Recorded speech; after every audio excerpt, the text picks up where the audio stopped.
Assalamualaikum warahmatullahi wabarakatuh. Perkenalkan, saya Senya Putri Anarik dengan NIM 230053155.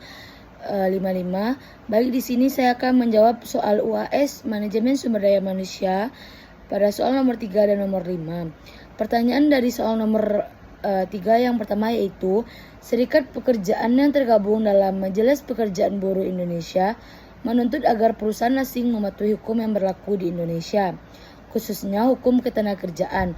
Pasalnya, MPBI menemukan sejumlah perusahaan asing yang dinilai melanggar hukum. Untuk menyampaikan tuntunan itu, ribuan pekerja yang tergabung dalam MPBI menggelar demonstrasi di beberapa kedutaan besar negara asing di Indonesia, seperti Korea Selatan dan Jepang. Presidium MPBI dan Konfederasi Serikat Pekerja Indonesia, Syed Iqbal, mengatakan tak sedikit perusahaan asing, khususnya dari Korea Selatan, yang melanggar hukum. Misalnya, salah satu perusahaan terbesar di Korea Selatan yang bergerak di bidang elektronik yang beroperasi di daerah kawasan industri Bekasi, yaitu Jawa Barat. Iqbal mengatakan perusahaan yang menjadi simbol perusahaan Korea Selatan itu kerap melanggar aturan ketenagakerjaan seperti melakukan tindakan pemberangusan serikat pekerja dan pemutusan hubungan pekerja atau PHK secara sepihak, serta menerapkan kontrak kerja dan outsourcing yang dinilai melanggar peraturan ketenagakerjaan. Jadi pertanyaannya, berdasarkan wacana di atas, bagaimanakah hubungan pekerja serikat pekerja dengan perusahaan multinasional saat ini? Bagaimanakah?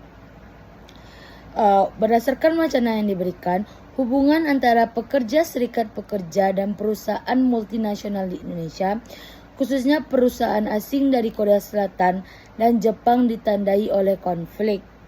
Serikat pekerja yang tergabung dalam Majelis Pekerjaan Buruh Indonesia atau MPBI menuduh beberapa perusahaan multinasional melanggar hukum ketenagakerjaan Indonesia. Pelanggaran tersebut meliputi: yang pertama yaitu pemberangusan serikat pekerja. Perusahaan-perusahaan tersebut diduga secara aktif mencegah pembentukan atau aktivitas serikat pekerja.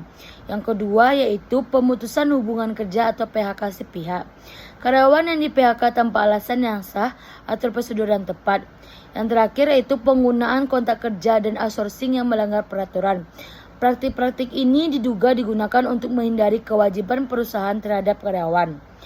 Sebagai respon dan pelanggaran-pelanggaran tersebut, MPBI melakukan demonstrasi di beberapa kedutaan besar negara-negara asal perusahaan multinasional yang dituduh melakukan pelanggaran. Hal ini menunjukkan hubungan yang tegang dan adanya ketidakpercayaan antara serikat pekerja dan perusahaan-perusahaan multinasional tersebut. Hubungan tersebut jauh dari ideal dan ditandai oleh ketidakpatuhan perusahaan terhadap hukum ketenagakerjaan Indonesia dan upaya serikat pekerja untuk memperjuangkan hak-hak pekerja. Selanjutnya itu soal nomor 5. Perdagangan bebas yang terjadi akan berimplikasi pada terjadinya pergerakan sumber daya manusia yang akan mengisi berbagai posisi dan lowongan pekerja di berbagai negara, sehingga menghadirkan tingkat persaingan semakin ketat, baik dari sisi tenaga kerja maupun dari perusahaan. Pertanyaannya, jelaskan tantangan dan hambatan yang dihadapi perusahaan dalam pencanturan MSDM global, serta upaya-upaya apa yang strategis dilakukan untuk memenangkan persaingan itu, baik dari perusahaan maupun dari tenaga kerja. Perdagangan bebas menciptakan pasar tenaga kerja global dan yang kompetitif, menghadirkan sejumlah tantangan dan hambatan bagi perusahaan dan manajemen sumber daya manusia global. Berikut beberapa tantangan dan hambatan tersebut. Tantangan dan hambatan bagi perusahaan. Yang pertama yaitu persaingan peraturan yang ketat. Perusahaan harus bersaing dengan perusahaan lain dari seluruh dunia untuk merekrut talenta terbaik. Hal ini membutuhkan strategi perekrutan yang inovatif dan kompensasi dan kompetitif. Yang kedua itu keterbatasan keahlian dan keterampilan. Menemukan karyawan dengan keahlian dan keterampilan spesifik yang dibutuhkan bisa sulit, terutama di negara-negara dengan kekurangan tenaga kerja terampil. Selanjutnya itu perbedaan budaya dan bahasa. Mengelola tim yang beragam secara budaya dan bahasa membutuhkan pemahaman dan keterampilan khusus dalam komunikasi dan manajemen konflik. Peraturan ketenagakerjaan yang berbeda. Setiap negara memiliki peraturan ketenagakerjaan yang berbeda, yang dapat menyulitkan perusahaan untuk mematuhi semua peraturan tersebut. Biaya operasional yang tinggi, merekrut, melatih, dan mempertahankan karyawan di pasar global dapat mahal, termasuk biaya perjalanan, akomodasi, dan visa. Manajemen risiko global. Perusahaan harus mampu mengelola risiko global seperti fluktuasi mata uang, ketidakstabilan politik, dan bencana alam. Strategi untuk menenangkan persaingan bagi perusahaan. Strategi perekrutan global yang efektif. Membangun merek majikan yang kuat menggunakan berbagai saluran perekrutan dan menawarkan paket kompensasi dan manfaat yang kompetitif. Pengembangan dan pelatihan karyawan yang kedua. Dalam investasi dan pelatihan dan pengembangan karyawan untuk meningkatkan keterampilan dan pengetahuan mereka.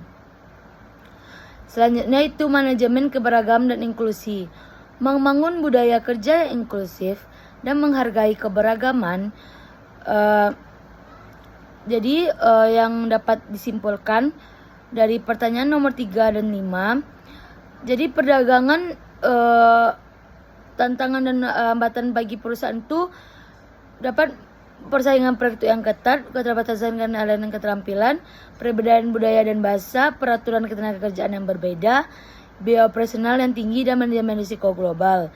Sedangkan untuk memenangkan persaingan bagi perusahaan itu strategi perekrutan global yang efektif, pengembangan dan pelatihan karyawan, serta manajemen keberagaman dan inklusi. Itu yang dapat saya sampaikan. Apabila ada kesalahan mohon dimaafkan. Assalamualaikum warahmatullahi wabarakatuh.